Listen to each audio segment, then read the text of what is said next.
দীর্ঘদিন ধরেই সাবেক ক্রিকেটারদের রেফারিংয়ে আনতে চাইছেন Bangladesh cricket board BCB.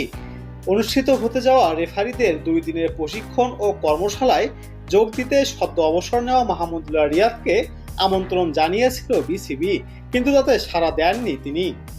BCB সূত্রে জানা গেছে, বিসিবির আম্পায়ার্স বিভাগ থেকে সভায় যোগ দেওয়ার বিষয়ে যোগাযোগ করা হলে মাহমুদুল্লাহ রিয়াদ তাদের বলেছেন, আপাতত ঘরোয়া ক্রিকেটকেই মনোযোগে ধরে রাখতে চাইছেন তিনি।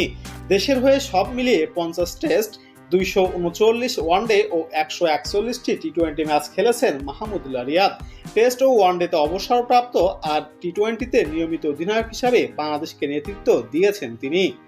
টেস্ট ও ওয়ানডেতে ভারপ্রাপ্ত আর টি-20তে নিয়মিত অধিনায়ক হিসাবে বাংলাদেশকে নেতৃত্ব দিয়েছেন তিনি।